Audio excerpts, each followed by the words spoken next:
Numri i bizneseve që nuk paguajnë detyrimet tatimore ka ardhur në rritje. Sipas Drejtorisë së Përgjithshme të Tatimeve, lista e bizneseve që nuk kanë paguar detyrimet tatimore është mbi 18.000 ose 4.300 biznese më shumë se sa në muajin dhjetor të vitit 2015. Ne do të flasim për këtë, por edhe për problemet e tjera që shqetësojnë biznesin e vogël e të mesëm. Me të ftuarin tonë në studio është kryetari i shoqatës së dhomës së biznesit të vogël e të mesëm, zoti Albert Nasto. Mirëmëngjesi, mirë se erdhët. Mirë se erdhët, zoti Nasto. Nga këto 600 biznese, sa I përkasin biznesit të vogël e të mesëm që janë shtuar rishta si debitor në Drejtorinë e Përgjithshme të Tatimeve? Ashtu si biznesi vogël që është 92% në rang Shqipërie, në rang vendi, dhe biznesi vogël në këto 600 biznese rreth mbi 90% të tyre janë biznesi vogël. Pavarësisht se në kompani ka shpallur falimentin, por përgjithsisht është biznesi vogël. Çfarë do të vlerësoni si shkaqet kryesore të kësaj performance? Janë shumë shkaqe, por ndër shkaqet kryesore janë e para njëherë që energjia është shumë e lartë. Sot për sot në Shqipëri. Përgjithsisht 60% të bizneseve të vogla, sidomos kafene, furra buke, prodhime të tjera furnizohen me energji elektrike. Dhe energjia elektrike dihet që ne jemi një vend që gati jemi mi shtrenjtë jo në Evropë, por energjia është më shtrenjtë gati jo në Evropë, por jemi vendi që mund ndër vendet kryesore që jemi me çmim kaq të lartë. Megjithatë, zoti Naso, nuk ka pasur një ndryshim të energjisë në muajt e fundit. Statistikat tregojnë se lista e debitorëve është shtuar ndjeshëm gjatë muajit gusht. Kur kemi qenë në të njëjtat kushte sa I përket çmimit të energjisë. Efekti nuk është I menjëhershëm që me që u rrit direkt energjia dhe duhet rritet se s'vën, duhet mbyllen subjektet. Efekti vjen më vonë, sa herë. Do të thënë, unë them që një ndër shkaqet është e mbylljes së subjekteve është kjo. Por një shkaqe tjera janë gjobat që presioni që bën biznesit gjatë aksionit që u bë për informalizimin. Ne kemi thënë që fjala jon doli që ne thamë që ishte 70% informale. Dhe qeveria doli tha 50% informale. Po themi prapë që ai informalitet kur do të çon në konkurrencë informaliteti të shkatron biznesin që është formal. Sepse është ai shet me çmim të ulët informali, kurse formali duhet paguaj gjitha detyrimet që ka shteti. Pra shihni një formalizim total të ekonomisë, zgjidhjen e duhur për... Jo, po. Kryesorja në treg të lirë. Sot është që konkurenca e lirë. Megjithatë, një vit pas nisjes së fushatës kundër informalitetit, çfarë efektesh ka prodhuar në terren? Efekti kryesor është që ky ishte bërë gangren e ekonomisë shqiptare, që ky 70% informal u shkatrua gati ekonomia, u shkatruan dhe ato biznese që paguanin. Dhe janë këto efekte. Por ka rënë ndjeshëm informaliteti? Keni statistika? Jo, statistikat ranë muajt e parë, u formalizuan gati 40.000 biznese, ajo 70% që thamë neve, dhe po ta shikosh prapë po vete u bë një punë e mirë, nuk do të thënë, u bë një punë, por jo me aksione. Nuk na pëlqevi aksioni, ne kemi kundërshtuar aksionet. Këto janë nisma me afat gjata që japin këto efekte tani të mbylljes së subjekteve. Po zë një shembull për çështjen e formalizimit dhe të kuponave tatimor. Turqia është një vend që ka ecur shumë me ekonominë. Dhe Turqia për çështjen e formalizimit të ekonomisë zbatovi një ligj gati 4 vjet e sqarovi biznes, por dhe në mënyra televizive apo pastaj fillovi aksionet. Nuk mund të, për shembull, ky nga ne u quhet I domosdoshëm një aksion, një nismë ose ky është një reformë gati. Por jo kështu me aksione. Sot për shembull ngrihesh dhe të nesër do thuash nesër një aksion. Ishte e gabuar. Jo se nuk solli rezultatet solli, por jo të prishmë. Po të shohim sot, sipas analizave tona, gati 40% e bizneseve është prapë informale. Pra, mendoni se nuk I shtriu efektet e tij tek të gjithë? Ai shtriu për momentin bizneset kapilare të ekonomisë. Për momentin I shtriu. Po të shikosh tani, është zbehur lufta ndaj informalitetit, ndaj korrupsionit, është zbehur shumë për ne, dhe fillovi prapë, kemi të dhëna që njerëzit po treqen... E shihni zbehje në mungesën e kontrolleve apo në mos vënien e gjobave të reja? Ne shohim zbehjen edhe në mungesën e kontrollit, edhe në performancat që japin organet kompetente që janë tatim taksat, edhe policia tatimore, por edhe policitë bashkiake, se nuk kjo biznesi vogël është lidhur dhe me pushtetin lokal shumë, që kontrollohet dhe nga pushteti lokal, e shohim zbejen edhe në mënyrë selektive, po të shohësh. Kemi një selektivitet që me që është fushata ne po e përdorim pak se ekonomia të çon në politik, ka një selektivitet të theksuar kohët e fundit tani, ndofta edhe për vota, apo nuk e di, që dikush është toni dhe dikush është i atyre, por biznesi duhet qojtur toni, është i këtij vendi, është një pasuri kombëtare, biznesi nuk është një pasuri. Për mua është e gabuar kjo, por shohim që 40% e biznesit sot e themi dhe kemi thënë dhe Ministrit Financave kemi thënë që rreth 40% prap sot është informal. Para pak muajsh për biznesin e vogël ndryshoi fasha, po ashtu u shoqërua edhe me përjashtim të tij nga TVSH-ja. Çfarë efektesh ka dhënë? Pozitive apo mendoni se TVSH-ja duhet shtrihet në të gjitha hallkat sepse cënon tregun? Një biznes i vogël ose një biznes i madh ose një biznes nuk e shikon se me që TVSH-ja dhe është kryesore. Një biznes i vogël ose një biznes shikon sa paguan në vit. Bën një analizë, karburant, energji, taksa vendore, taksa tarifa apo edhe këto. Nuk ishte ndonjë diçka për ne që për biznesin e heqë një 250.000 lekë të vjetër që të ishte diçka. E rëndësishme është informaliteti, e rëndësishme është një miqësi e mirë me biznesin, pushteti lokal biznes, pushteti qendror biznes, dhe themi që në qoftë se ti rrit sigurimet shoqërore dhe thua që hoqa këtë 250.000 lekë, për ne nuk ka asnjë efekt. Po shikosh taksat janë rritur në volum. Për shembull, një biznes, ne kemi bërë një analizë, një biznes i vogël i thjesht i fare do rreth 7 milion lekë të vjetra në vit që të mbijetojë. Kush e rëndon më shumë? Janë taksat kombëtare apo ato lokale? Tani janë taksat lokale. Përveç sigurime shoqërore që paguan një biznes, taksat lokale janë që po rëndojnë shumë. Në fakt, taksat lokale janë diskrecioni bashkive, njësive vendore. Si do ta vlerësoni gjendjen e të gjithë Shqipërinë? Atëre. Ne pak a shumë jemi azhurnuar me çfarë po ndodh në Tiranë, por... Po. Mund të shohim që u hoq ligji i plus minus 30% që ishte vendosur nga qeveria Berisha. Do me thënë, një bashki nuk mund të arritë më shumë se 30%, ose nuk mund të ullë më shumë se 30% taksat lokale, përveç tarifave.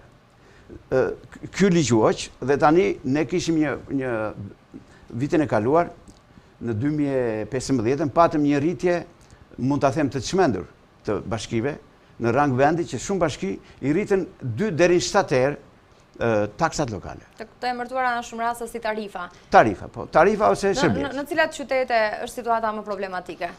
Problematike ishte Tirana mirë, por tani është Tirana. Problematike është Durrësi, problematike është Vlora, problematike është Korça me taksat lokale po flas. Por përgjithsisht, përveç disa qyteteve që i ulën minus 10%, i ulën gati të gjithë i rritën në mënyrë kolosale. Do më të kemi dhe rastin tuaj që ne u bëm protestë bashkë me këta zotrinjt e tjerë këtu të shoqatave, për çështjen e rritjes, do më thënë paguanin 2 herë dhe për 1 metro katrore, edhe për tarifë tavoline dhe tarifë edhe taksë për vendin. Për 1 metro katror, por edhe për tavolinën. Kjo është edhe në rrethe. Përgjithsisht edhe në rrethe.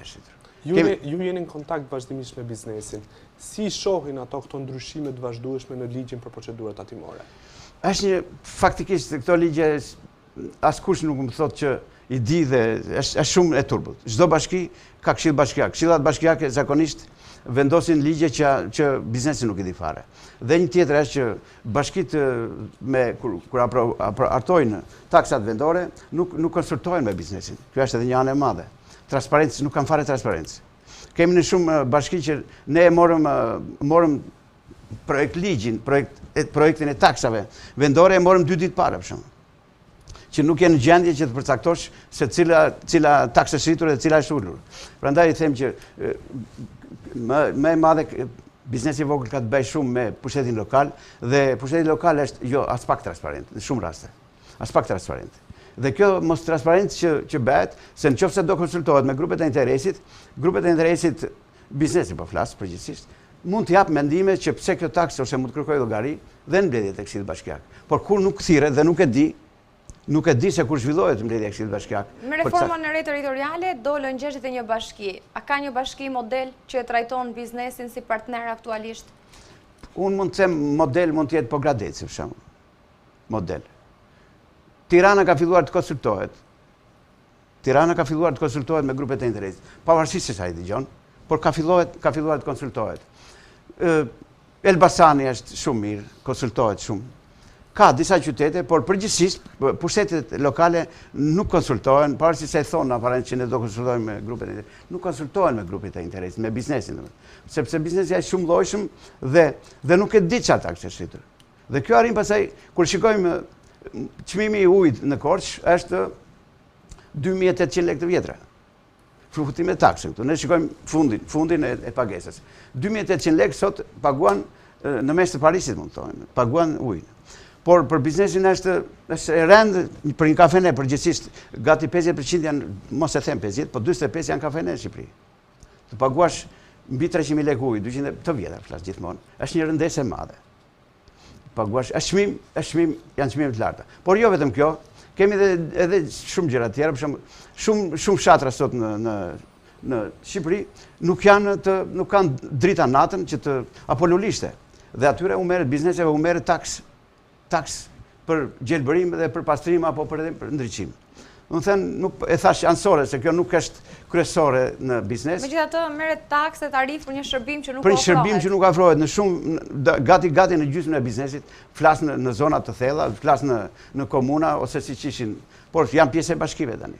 Dhe që nuk po zgjen, ky është një abuzim i madh. Fushata kundër informalitetit u përqendrua kryesisht edhe tek vendosja e funksionimit i kasave, duke vënë edhe afate, sanksione, ndëshkime për gjithë ata që nuk i kishin. Tashmë mund të themi që me vendosjen e kasave, biznesi i vogël po operon siç duhet. Në shumë raste në fakt ne jemi ndeshur me dy fatura.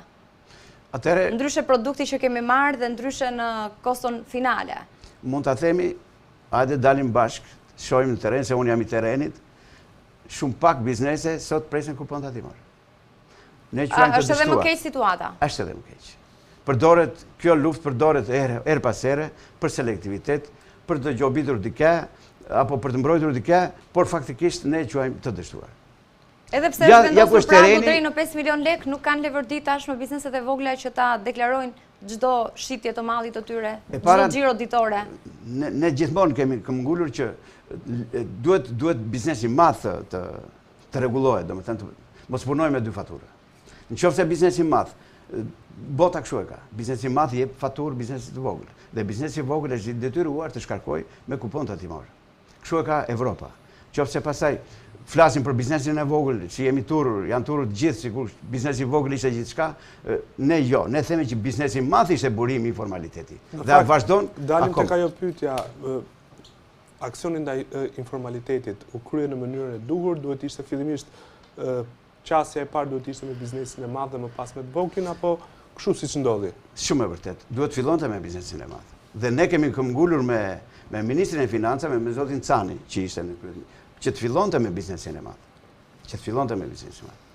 Një paaftësi apo një diçka tjetër, nuk është biznesi i vogël që bën evazion fiskal kaq shumë.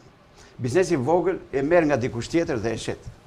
Domethënë është ndërmjet popullit dhe biznesit të madh. Shumë pak biznese prodhojnë, shumë pak biznese të vogla prodhojnë dhe janë direkt me tregun. Kurse të shumtat, mbi 80% e biznesit e merr nga diku dhe e shet në popull. Në qoftë se ai nuk na jepte faturat tatimore, ta dini. Biznesi i madh nuk jepte faturat tatimore. Ne jemi ngrënë shpeshherë me dhomat dhe me biznesin e madh. Që pse nuk jep faturë, shoqërohesh me faturë tatimore. Pastaj të bëshën gjithçka. Dhe themi që jo se nuk ishte i nevojshëm, ishte shumë i domosdoshëm ky aksion, po quhet kjo punë, se është punë e përditshme, siç duhet quhet aksione, dha efektet e saj, por tani po shohim që u zbe. Cilët janë ato efekte pozitive që dha ky aksion? U formalizuan gati 40.000 biznese. Ishte thamë që në fillim që konkurenca është kryesorja në treg. Në qoftë se unë shes me kupon dhe i paguaj gjithë taksat, paguaj rreth 7 milion një biznes, sa do i vogël tjetë, do rreth 7 milion lekë të vjetra që të mbaj frymën e tij, që të paguaj taksat dhe të mbaj dhe diçka për vete dhe tjetë të rinovohet për vitin tjetër. Në aktivitetin e një biznesi të vogël ju përmendët si problemet kryesore çmimin e lartë të energjisë, nga ana tjetër edhe taksat e larta, kryesisht ato lokale, taksa e tarifa. Theksuat se afro 40% e bizneseve të vogla janë lokale, restorante. Kjo është kategoria që ndjen më shumë vështirësi? kategori përgjithsisht vështirësinë ndjekin ato që kanë bëjnë me energjinë elektrike, që janë fura buke, që janë pasticeri, të gjitha që merren me marketet, sidomos që kanë 2-3 frigorifer, 4 frigorifer. 2 kolona janë në çdo ekonomi. Kolona është energjia elektrike dhe karburanti. Në fakt duket se shihni energjinë shumë lidhur me biznesin. Është shumë e lidhur. A është kjo e ndryshueshme nga kryeqyteti në rrethe furnizimit me energji elektrike, në Korçë, po themi? Jo, nuk është